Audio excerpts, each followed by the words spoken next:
I'm being indicted because they're afraid of all of us, because we have a movement that's never been seen in the history of our country.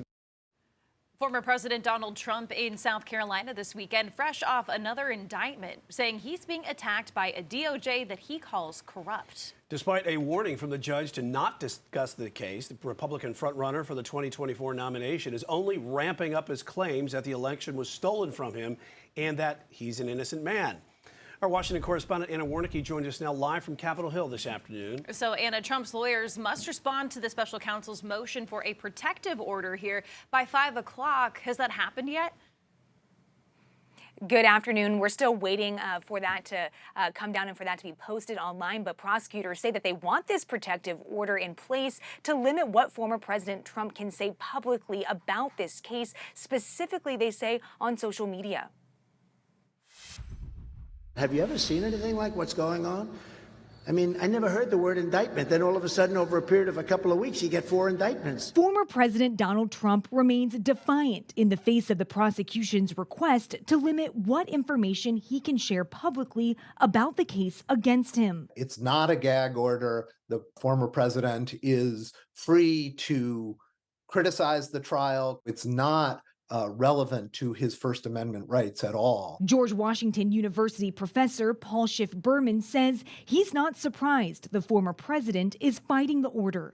The special counsel's office says it's needed because of posts like the one the former president made on Friday, declaring, quote, "If you go after me, I'm coming after you." Trump is a little bit of a loose cannon and is at least potentially willing to use social media to reveal confidential information or to pressure witnesses or to otherwise obstruct justice. Over the weekend, former Vice President Mike Pence, who could be a key witness in this case, gave more details about what happened leading up to January 6th. Frankly, the day before January 6th, if memory serves, they came back, his lawyers did, and said, "We want you to reject votes outright." They were asking me to overturn the election. I had no right to overturn the election. Trump responded on social media, calling Pence, quote, "delusional." Now, the protective order issue must be resolved before the case can move forward, and a potential trial date can be set at the next hearing on August 28th. For now, live in Washington, I'm Anna Warnicki. Back to you. All right, Anna, thank you. And as she just mentioned, Trump is taking time to hit back at the former vice president turned political rival, Mike Pence. And the new Truth Social post from over the weekend features Trump saying Pence has, quote, "gone to the dark side." Pence, meantime, is admitting that he took notes on his former boss, asking to reject the election results and that he would be a witness against him. I did take a few notes to remind myself of what had been said. Would you be a witness against the president?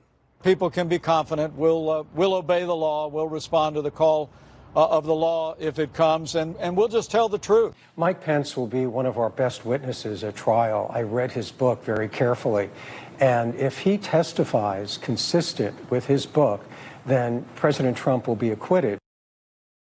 Now, that was John Lauro, the former president's leading attorney, who seems to welcome Mike Pence's testimony. And with that, we want to bring in our chief legal analyst, Khalif Rhodes. And Khalif, did we hear that correctly there? You heard it correctly. What I can say about Mr. Lauro, a few things. He seems to have the most confidence out of all the former president's attorneys. He has attorneys all across the country.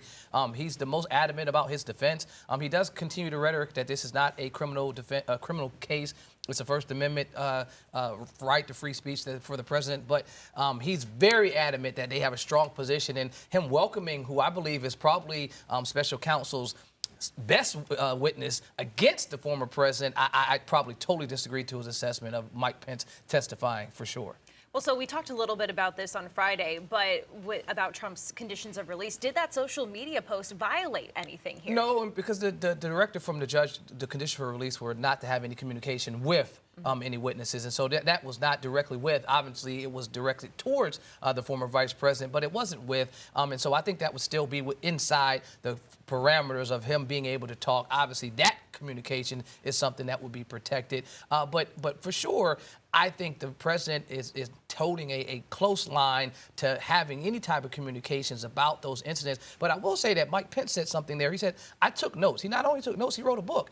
And so I will agree that in the book, he did make a couple couple mentions about the president's mindset at the time, which obviously special counsel Jack Smith will want to know his mindset at the time if you're attempting to say that he knew that he lost this election. All that's going to be important when it comes down to the case. But right now, this was a protective order that was listed here, not a gag order. Yeah, this protective order is something that's routine in these type of cases, and so the U.S. Attorney's Office is asking, or the Department of Justice is asking, that the president not be able to distribute information that he receives during the discovery process, specifically because he likes to go on social media and post things like this. And so that's what they're attempting to avoid. And so his legal team asked for a continuation of time. The judge said on Saturday, you won't get any continuation.